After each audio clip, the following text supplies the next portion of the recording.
Trekking is an adventure sport and it comes with its own set of risks. Especially when you're trekking in high altitude, you are trekking in very unfamiliar terrain. There are lots of elements of nature that are very, sometimes very unpredictable.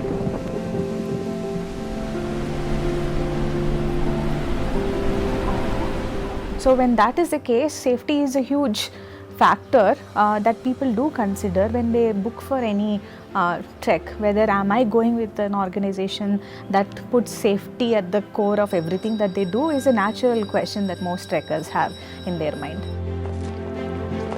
I had gone to Kashmir Great Lakes. It was the first time I was trekking with Indiahikes. My children were grown up already and they were very concerned. They thought I had gone crazy because I wanted to go trekking. And they knew that I have an adventurous spirit, but they said, "Ma, this is like beyond adventurous. Please don't do this, it's dangerous." And this leads to Kukti village. It's a very even trail and there's nothing, we'll probably gain about 500 to 600 feet in altitude. When we started Indiahikes in 2008-2009, I'll be very frank with you, safety was not in anyone's mind. People who came on that trek didn't have any idea of safety. In every group you would have 2 or 3 trekkers getting affected by altitude sickness and they wouldn't know what to do. They would continue on the trek. If there was a snow section or some snow traverse, they wouldn't know how to tackle it. Slips and falls were so common. I've had a friend of mine who I was leading, who was right in front of me, who just went down from the slope almost 150-200 meters down and I couldn't do anything because we didn't have any safety gear to catch him. Such was the situation of safety in trekking in our country. And it was very clear to me, if trekking had to grow in our country, then these 2 aspects of safety, forget the others, had to be taken care of.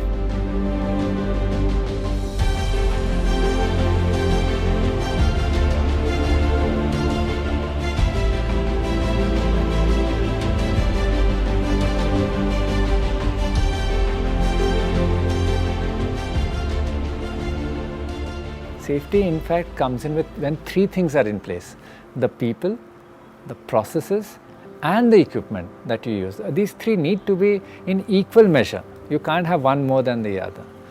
So we started working on each of these aspects. We started first of all taking in people who could provide the safety to the kind of trekkers who are coming along, who could understand safety, learn safety and then pass it on.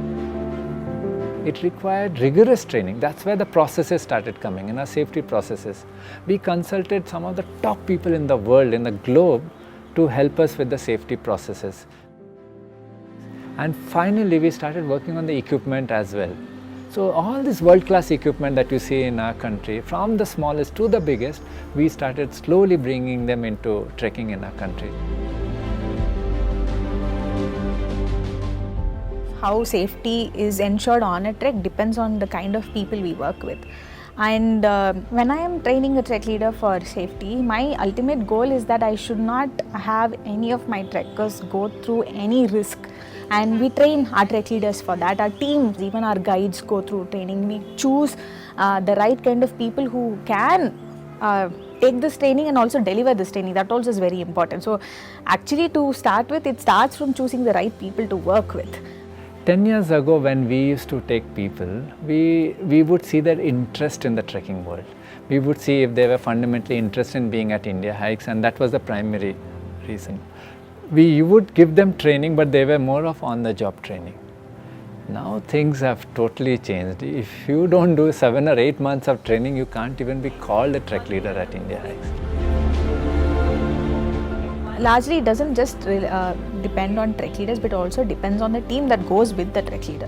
Because let's imagine a scenario where a trek leader is injured himself and he needs an evacuation. Our team must be able to be in a position where they can continue to provide safety for the trekkers as well as for the trek leader. That is the kind of level of safety we want at Indiahikes.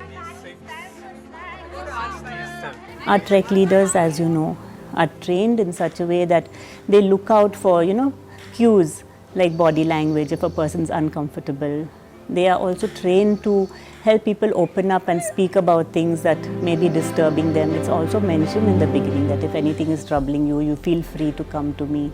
So emotional safety is something that a person needs to feel to completely enjoy an experience. See, when we took on this challenge that we need to make trekking safe in our country, we started looking at other worlds which were parallel but used safety in their world. So we started looking at other sports.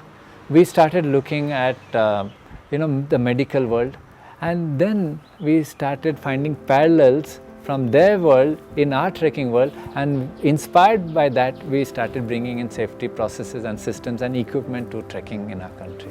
And that's how microspikes came about. That's how the pulse oximeter came about, from the medical world to the trekking world. I remember it was somewhere back in 2013-14. Oximeters came into the medical world. We saw oximeters being used in hospitals in big cities in our country, and that's when we thought, okay, this seems to be a very useful device for us. Why not take it to the mountains, because this is exactly what we need in the mountains, knowing somebody's oxygen saturation. We got in that device, and that pulse oximeters became a regular feature of all our treks. And one crucial process that we brought in was measuring somebody's pulse oximetry thrice a day and recording it. This gave rise to a lot of safety. 3 times a day that data is recorded, and then it comes to us in form of digital data, which is analyzed by researchers and scholars, and all the time we are looking at trends. What happens to, say, a woman at 11,000 feet? But what happens to a woman who weighs 55 kilos and is 30 years old at 11,000 feet? So we have that data right down to that precise bit. This kind of a data, it's not there even anywhere in the world, the richness of this data. And this data analysis helps us to preempt a lot of things which can go wrong in the mountains. We study it in depth. We kind of rip it apart and analyze and see whether is there anything that we could have done differently to avoid that situation from happening in the first place, and then we apply that learning back again in the field. And when someone who's working with us, a trek leader, goes through this and is rigorously put through this training, then you can imagine the amount of knowledge and the practical skills. And not only that, it's just not reading. It's a practical skill where the trainers are putting them through.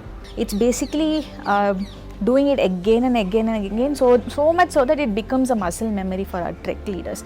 That is the target. I should be able to wake them up in the middle of the night and give them a scenario, and they should be able to comfortably do the things that they are required to do.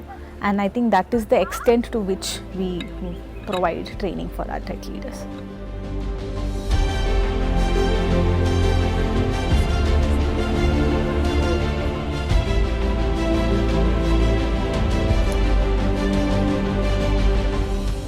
Our vision is very clear to me.